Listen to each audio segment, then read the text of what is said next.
The voice. Okay. Uh, Good morning, everyone, and welcome to History Matters and So Does Coffee. Um, Today, as advertised on social media, we're going to be talking about networking in a few different senses. But before I do that, I turn to my wonderful partner in crime, Annie, who will explain the rules of the game. Well, good morning, everybody. I'm Annie Evans from New American History, and I love this topic. I am excited to hear what Joanne has to say about it. We are excited to hear what you think. So continue as you already are, many of you in the chat. But your questions on today's topic need to go down below in the Q&A. That's where I will look for them in about 30 minutes when I come back. Excellent. And if you're here watching and you are new to History Matters, please say so in chat because you'll get a robust welcome from the History Matters community. I always forget, but I think I'm remembering this is the 276th episode of History Matters. So that's a robust community. And in a way, community is going to be a part of the comments I'm talking about today. But as I said a moment ago, I want to talk about networking. And I don't mean like, hey, I'm in a room with important people, let me network, but I mean really in a more conventional sense, networking the nation, right? Connecting the nation. And what inspired this is that early, actually, apparently overnight, so really early this morning, July 18th, the House gave approval.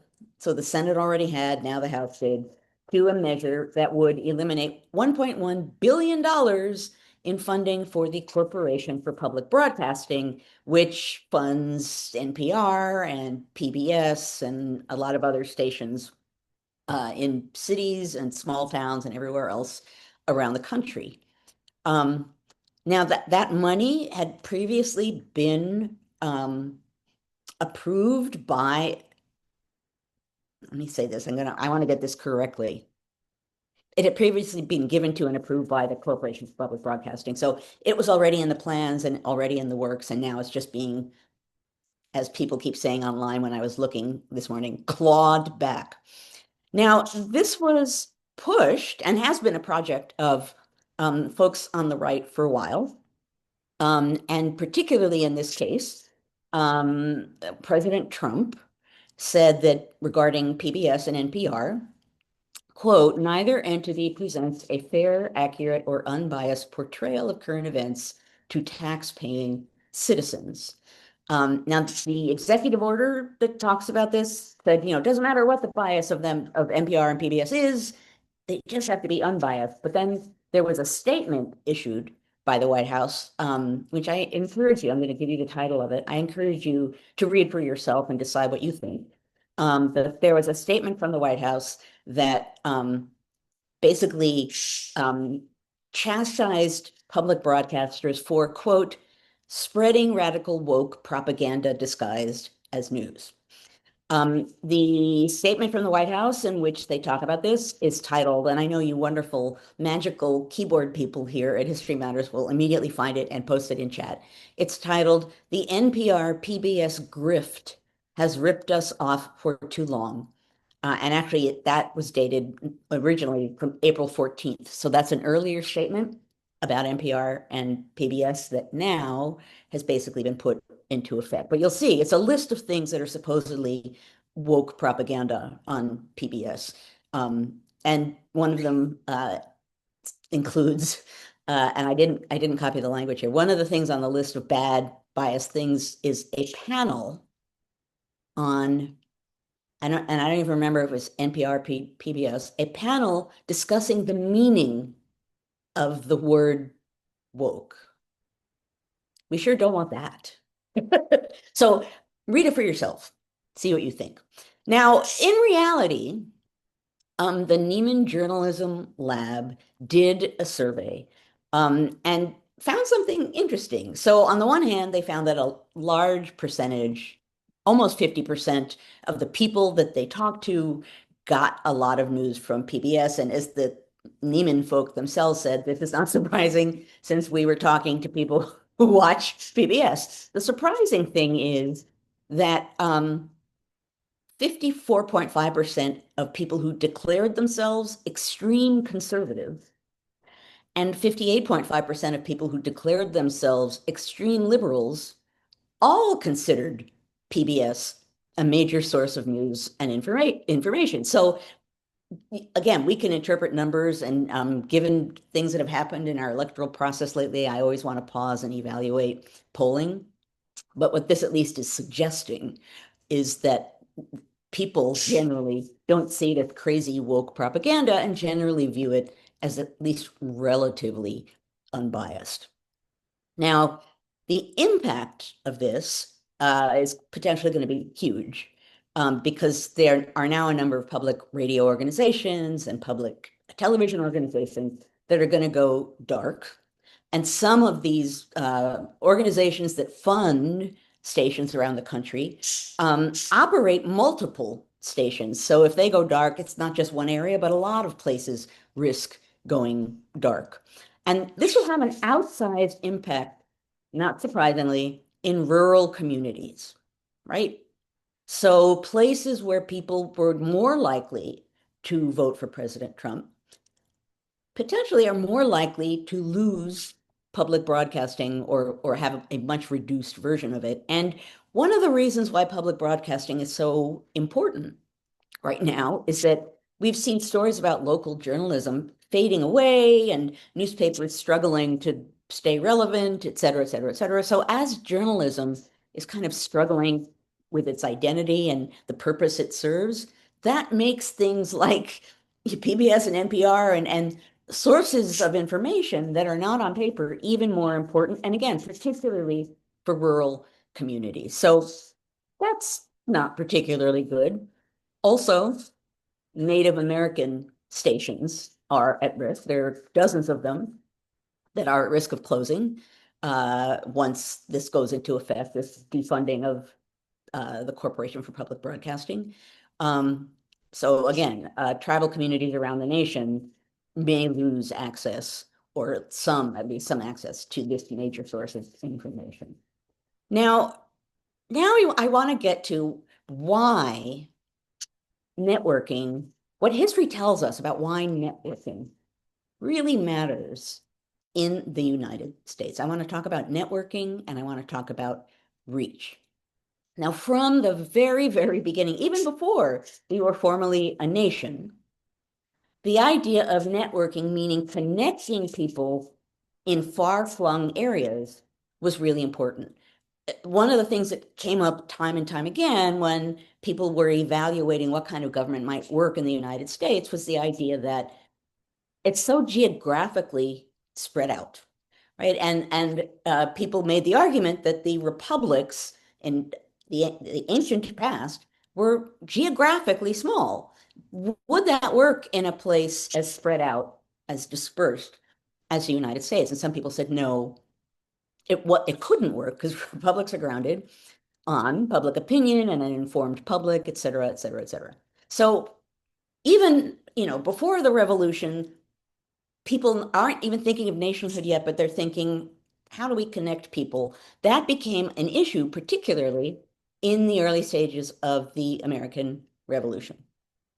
So if you think about how hard it was to spread communication generally, right? You either have someone on horseback riding between places to spread information, or maybe if you're lucky, there's a ship sailing up the coast that can spread information, but it's hard. It's not easy. It takes time to spread information.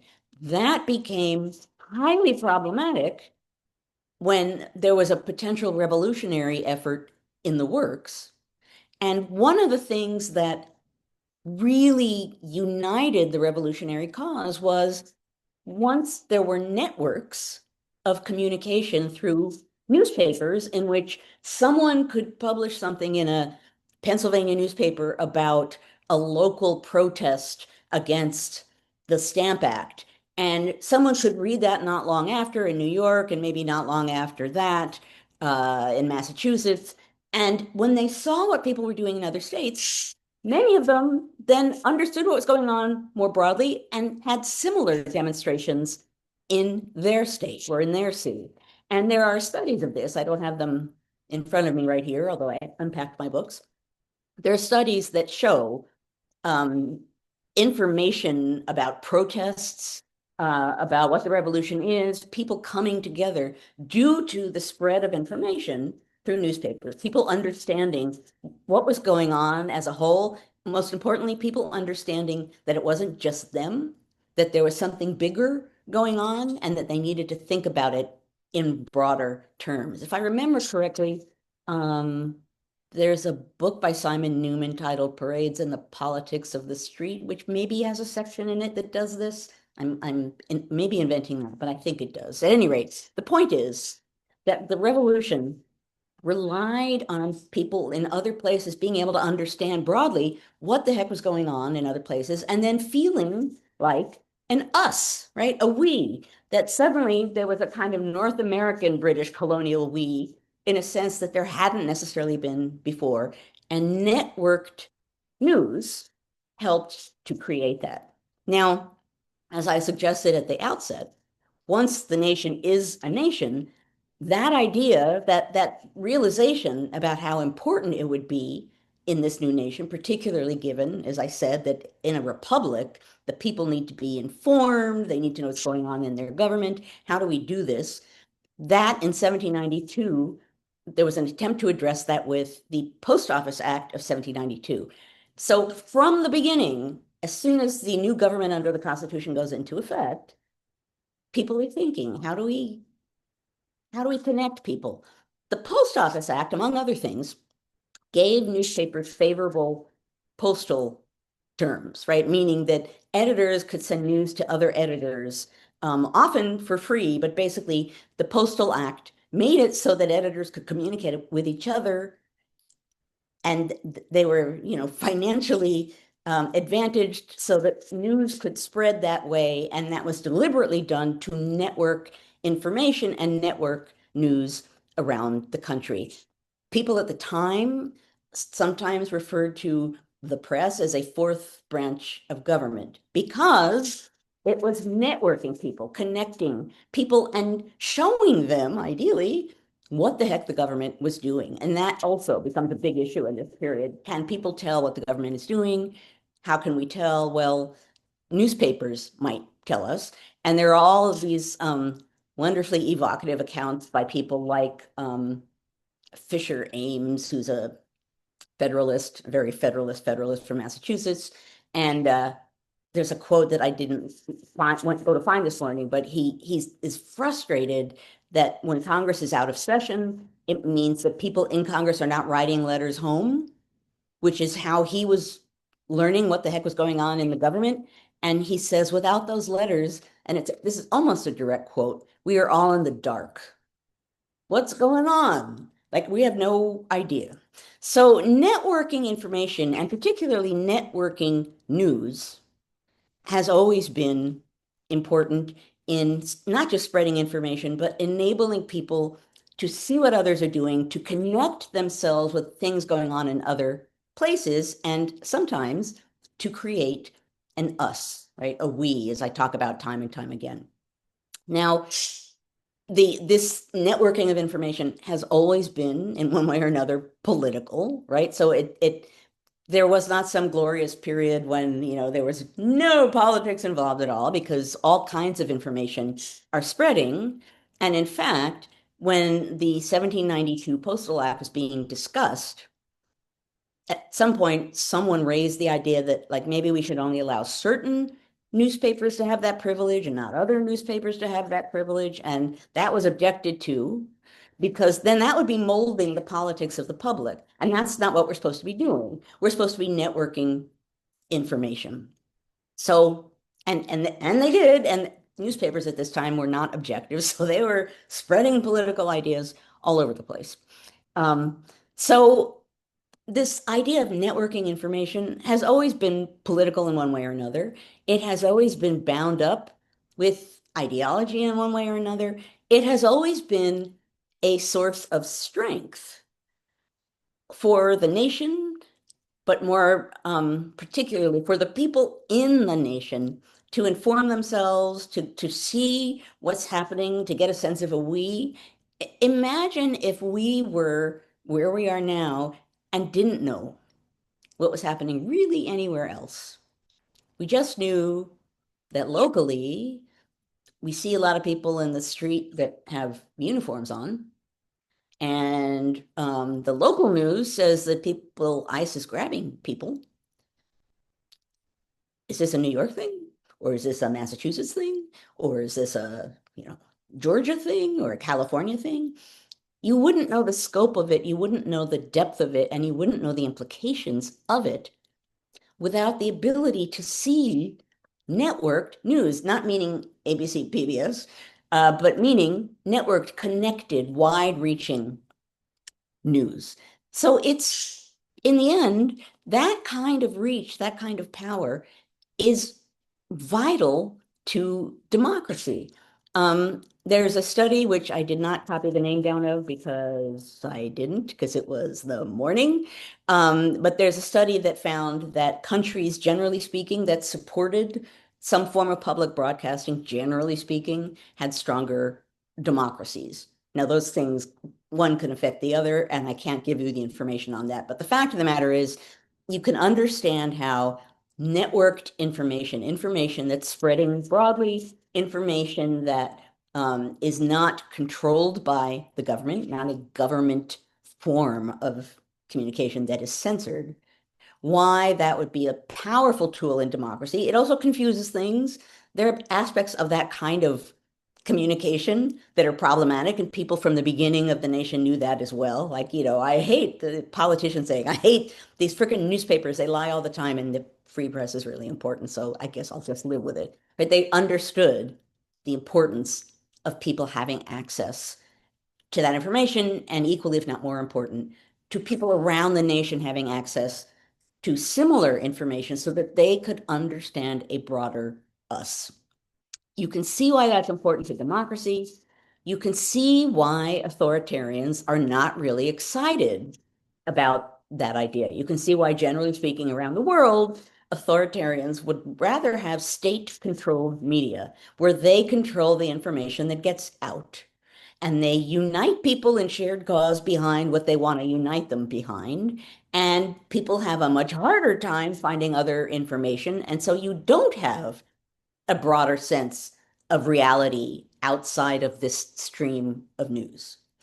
That's the kind of world that I'm envisioning when you're talking about cutting back on public broadcasting. It's not going to do that sort of thing. It's not going to create an authoritarian state-controlled media nation immediately.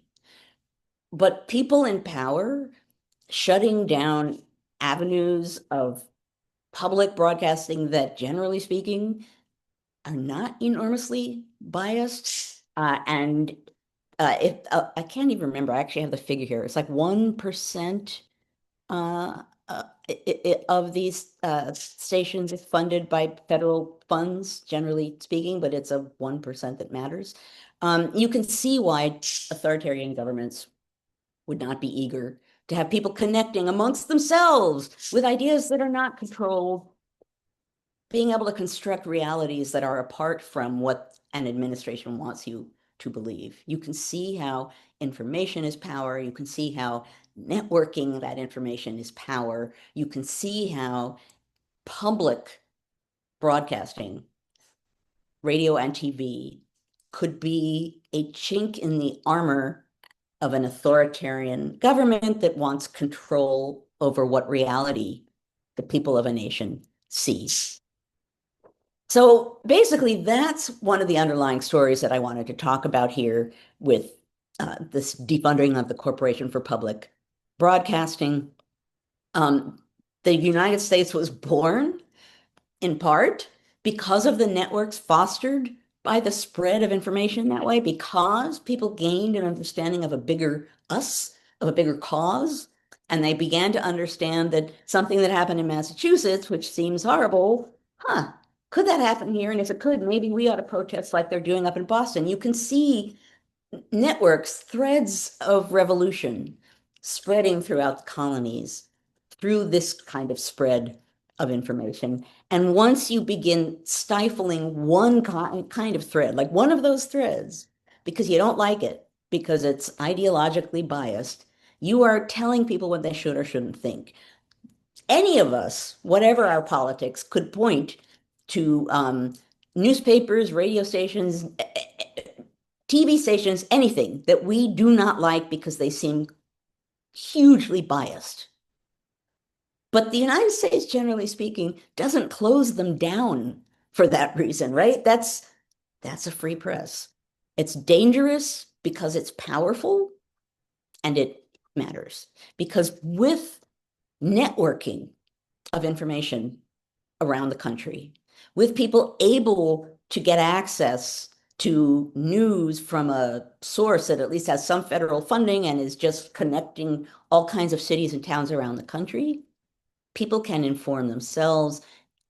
If they don't have that kind of free access, if the government really controls what gets out to a nation, then the ideology and reality of that nation's people is going to be dramatically shaped. And that's why this is so appealing generally, the idea of controlling information by authoritarian leaders. Okay. I am 5 minutes early. I'm going to 4 minutes early, and I'm going to remember all by myself to look at the mug. Those of you who are new here, in all of our 276 episodes, I never remember this, folks. I have had a mug that in one way or another reflects the theme of what we're talking about. Sometimes it's been a mighty long stretch, and people have come along with me. But this week, this might be the most relevant mug I've ever. Mm. It's a mug that says "On Caffeine" Oh, by the NPR show On the Media, which looks like the media in the United States, right? I was like, today's mug, oh, Freeman, this is an obvious one. So that's this perfect. mug from an NPR program joking about caffeine, but really making the larger point that studying the media, gotta move this, see the rest of you, Annie, on the media is of enough importance to deserve study and to deserve discussion with the American public. So, okay. Perfect mug. Perfect mug. All Well, right. Let's kick off the Q&A. All right. Oh, Sydney's back. We have an undergraduate student, Sydney, who has been part of this community almost since the very beginning, but I haven't seen you lately, Sydney, because I know you've been traveling and having a good summer. So we're delighted to have you back. Sydney asks, why are some politicians better at networking than others? How much power does a politician have when they're good at networking? well, so that's a really interesting question, and I'm going to define networking, Sydney, as spreading information or reaching out to people in the way that I was talking about here.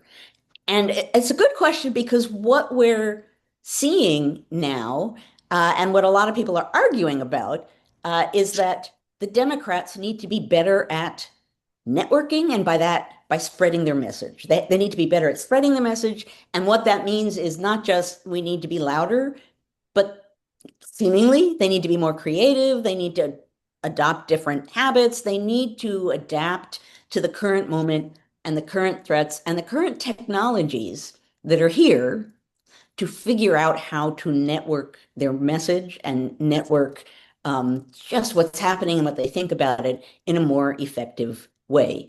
So it matters a lot right now, and we can see everyone here can probably name politicians who are good at that and name politicians who are not good at that. So politicians who are good at networking, meaning showing everyone what's happening and creating some kind of a we, versus politicians who maybe are networking behind closed doors, the old school networking, but that's not really necessarily going to serve this moment all by itself.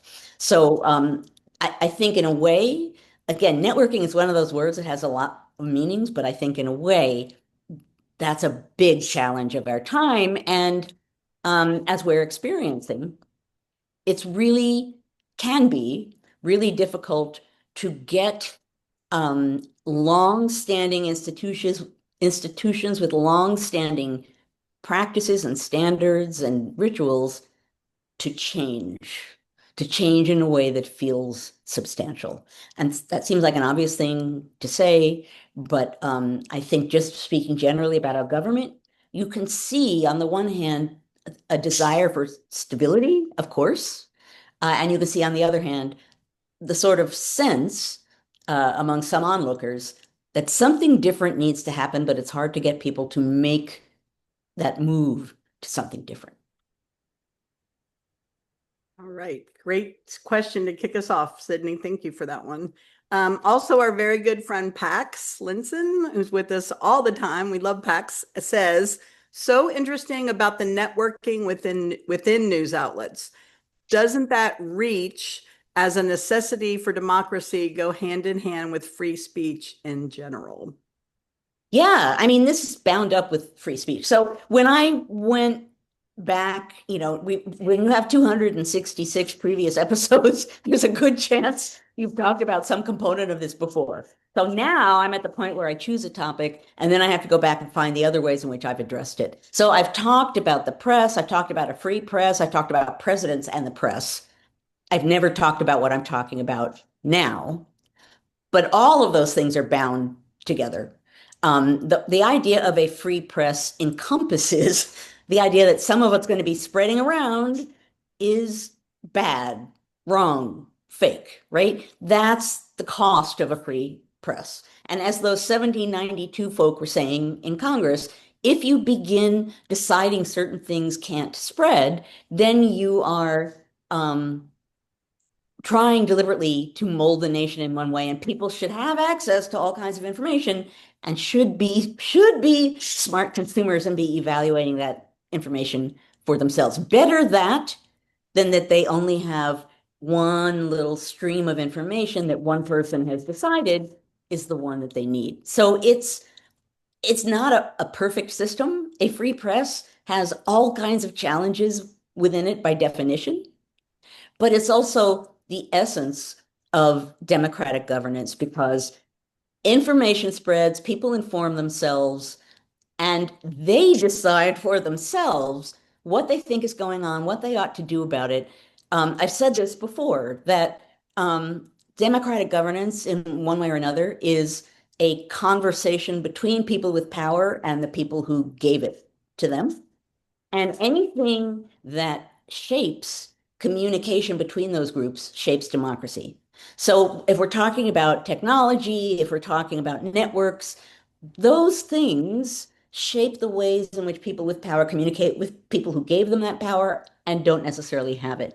And you can see how free speech then gets really bound up with the having a functional democracy. All right. Thank you, Pax, for that question. Okay, another regular. Dave Aree is always with us. Dave asks, it seems like state-controlled media is problematic when the media is large corporations like NPR, CBS, etc. But are we not facing a new way to get the news with YouTube and TikTok? If so, is that decentralized media harder for the state to control? It seems like a telegraph moment to me. And he wanted to know your thoughts. The telegraph moment. I love talking about the telegraph, but that's a really, really good point, right? In that I realize that this is like the most outdated way to think about it. But when I think about grappling with, I mean, first with President Obama using emails to reach people in a way that hadn't been done before. And like, I was actually saying to myself, darn, another email from President Obama. I thought at the time, this is nuts, right? Like no one's done it this way. We're at a moment where all kinds of technologies are trying out all kinds of things, and there's kind of a Wild West feel to it, like, whoa, we don't entirely know what's going on or how to control it. And that's certainly true with social media, with TikTok, with, all of these various online media and how people communicate in them and who's communicating, who isn't communicating, et cetera, et cetera, et cetera. So we all know those things can have a huge reach. We have a sense of who is or isn't using them. There's going to be an age bias in which younger people are going to be more likely and older people are going to be less likely to use them. I'm not going to even begin to think about what that means. But basically, we don't have our arms around what it means that we have these different modes of communication in the middle of our politics. We do know that, in line with what I've been saying about democracy, it is a good thing that information can spread in that way. But of course, information spreading in that way, to use a much repeated phrase, there's a lot of fake news, right? And so then you're relying on people to think about what they're reading, and sometimes they do, and sometimes they don't. But again, that's preferable to something that's very channeled. Now, that said, and I, I think this is an interesting idea, and people were talking about it around the time when Elon Musk bought Twitter. It was the idea that in some ways Twitter was acting as um, a public resource because it was used to notify people during emergencies. It was used to announce like hurricanes coming. It was used, people went to Twitter, and I remember these ancient days when you would go to Twitter and I would find news being reported there before I could find it on TV, right? I would be, scrolling around as one does, and there would be a story about, hey, I'm in whatever city and there's a shooting going on and it seems to be related to whatever and it seems like a big deal. And I'd be like, well, that sounds bad. And then a half hour later, the news is like, hey, there's a shooting going on. So, in some ways, there's a public resource component to these kinds of networking possibilities. And I felt when Musk bought Twitter that there was a serious communication form that was now going to not be as functional in connecting people because now the message was going to be shifted one way or another. I'm not going to talk about Grok today, but go Google Grok and see what Grok's been saying on Twitter over the course of the last week. Anyway, um, the larger point here is that yes, we are in a moment where I don't think people have necessarily fully grappled with the way to use these different forms of media. We all know they're powerful. Some people are using them really effectively, but there's a sense, and I remember having this feeling. I know I've talked about this before, so forgive me. I remember having this feeling when there was a gun control sit-in the House, I believe, and they turned off the cameras in the House so that it wouldn't be broadcast. And so members of Congress who were there doing the sit-in took out their phones and were broadcasting through their phones, connecting to other people, what was going on. And I stayed up a really long amount of time because what I realized I was seeing was a new way to just bypass the media. To just, okay, you're going to turn off the cameras? Fine. I have a phone. Guess what? I'm going to show people what's happening. That is the sort of thing that, I write about all the time as a historian in the past. That we mentioned already, the Telegraph. The Telegraph did that where suddenly people are like, wait a minute. In 48 minutes, I can know what's happening in Washington. And there was that kind of realization that suddenly the world was different or going to be different because suddenly there was a radically different way to connect with people. And that's kind of the world that we're living in now. And I know that there are people who are much better connected, no pun intended, and wrapped up in this that would have more to say on it. I just think probably for some people it's underestimated as something that fundamentally shapes democracy and that its shape and people who have access to it and what that means can aid democracies in a lot of ways and can hurt democracies in a lot of ways. And generally speaking, we need to be more informed. Yeah.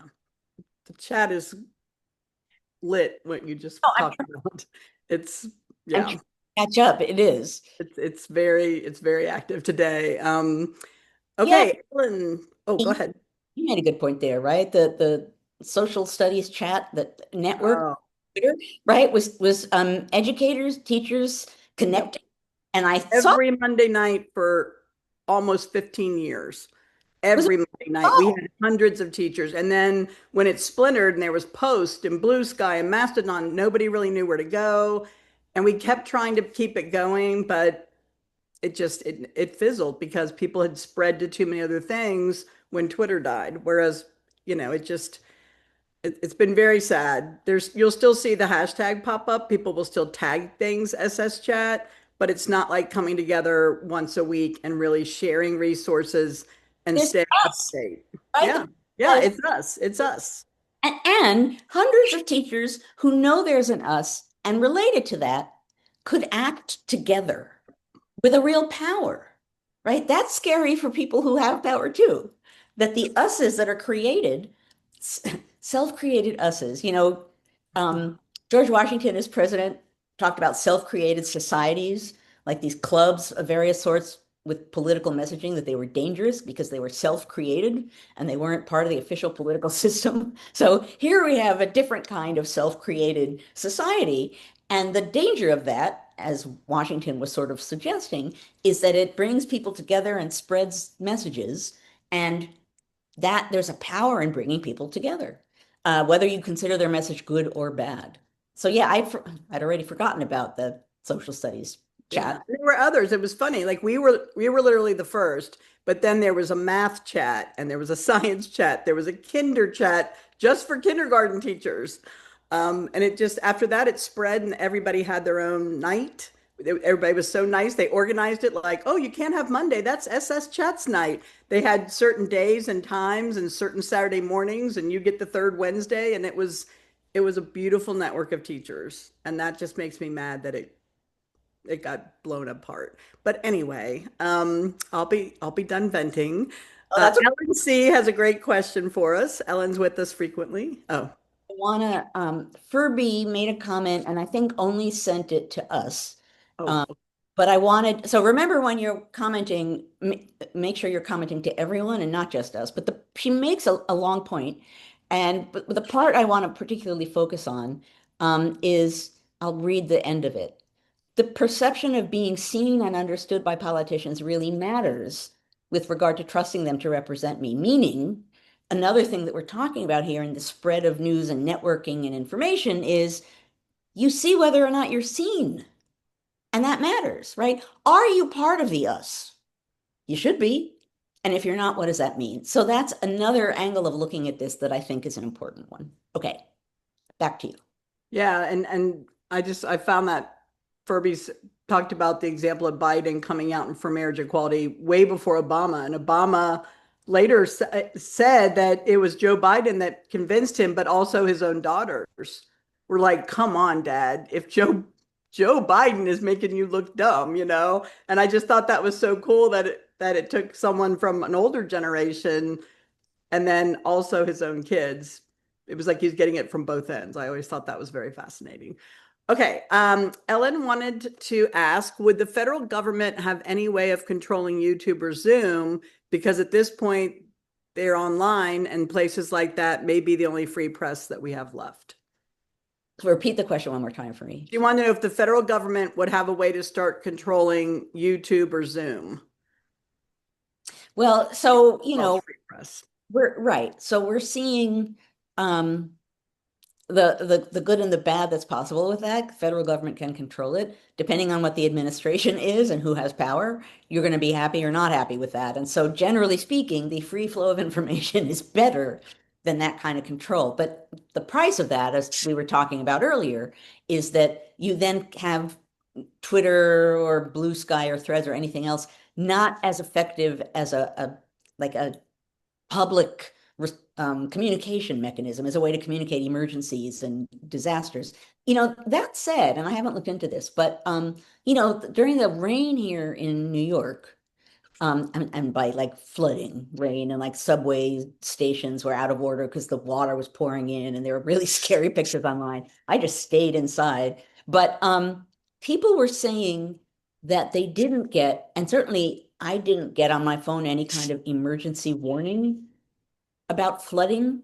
I got an email that said, hey, there might be a weather emergency, but there wasn't any kind of, that horrible oop kind of noise that Yeah. comes, something bad is happening. For one reason or another, and I don't know why, I didn't, and I don't think anyone, I don't know, other people are complaining, let me put it that way, that they didn't get any kind of an alert like that. And certainly that was important. We're at a moment where we're watching all kinds of institutions of emergency institutions, informational institutions, data collecting institutions being stripped away and eroded. So that's not going to help with us understanding what's going on, even just particularly with the weather. But again, it's a way in which social media, as goofy and erratic as it is, can step in and help. And some of what I was reading this morning and reading about the importance of NPR and PBS is that for some small communities that aren't really served by a printed press, local papers are going under, those become where people go to learn about emergencies, disasters.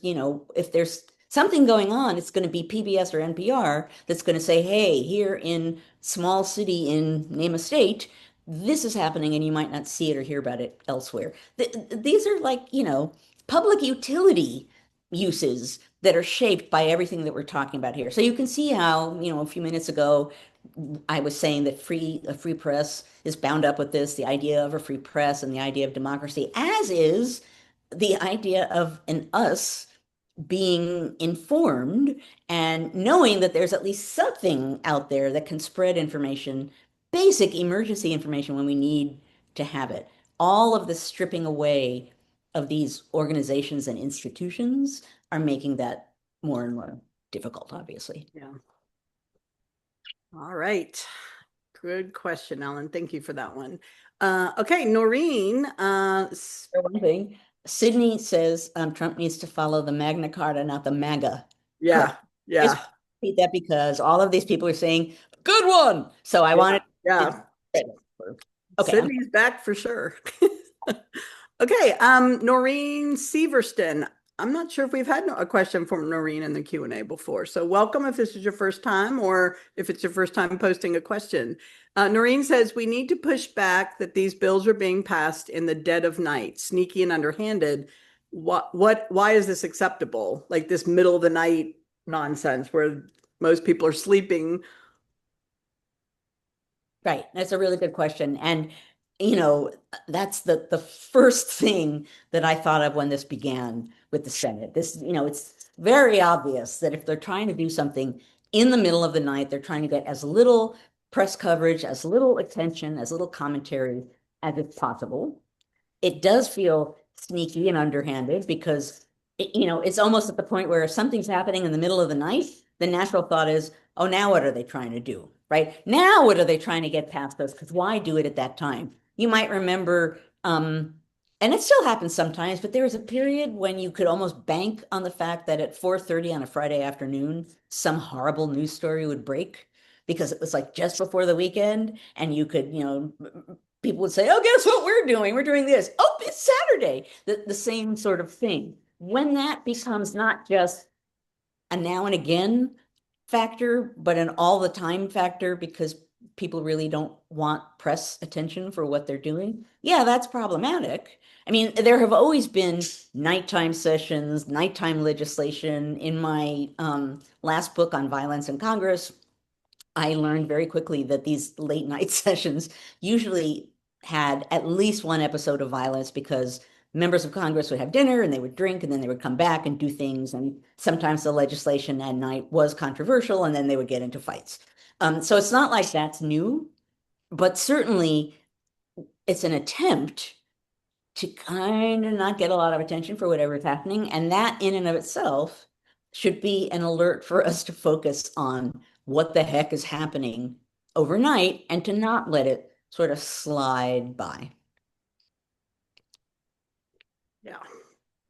And also keeping us sleep deprived. Yeah. I'm almost afraid to go to sleep because I'm afraid it's going to be worse when I wake up. Well, I'm afraid. I don't want to say afraid.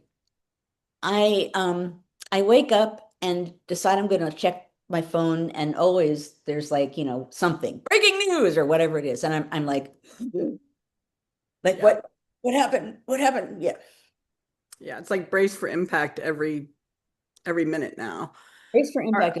Yes. Okay, Cynthia asks, talking about controlling network and media, what is your take on the canceling of Stephen Colbert?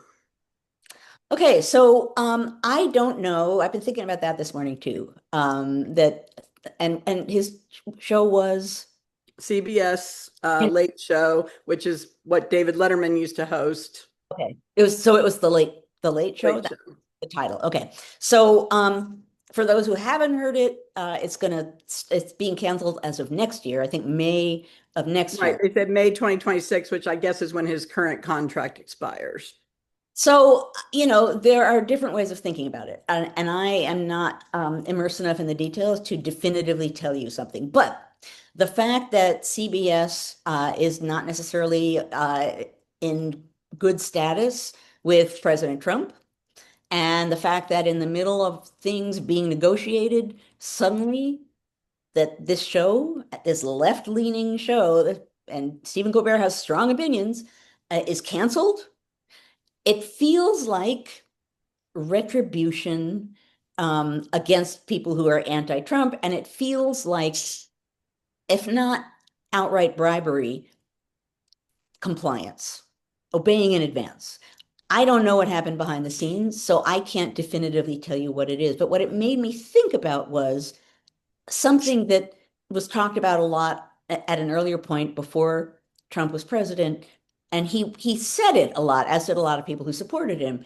People were talking about government as retribution, right? Government as revenge, government as a way to get back at people who you feel did you wrong. And that was talked about a lot. Horrifying thought, right? Because government is supposed to be about the general us and doing things good for the public, doing things good for your constituent, doing things that are good for the nation.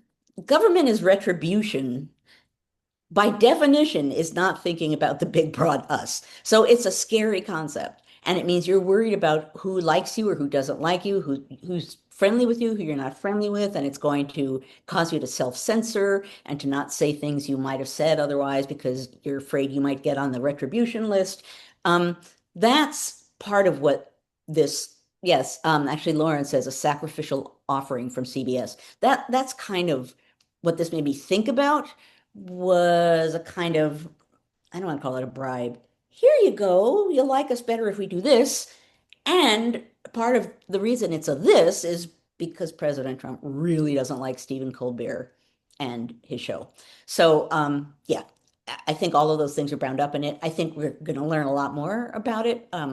Given that we found out so far in advance, there's going to be a lot of time to unravel what was behind the scenes with this.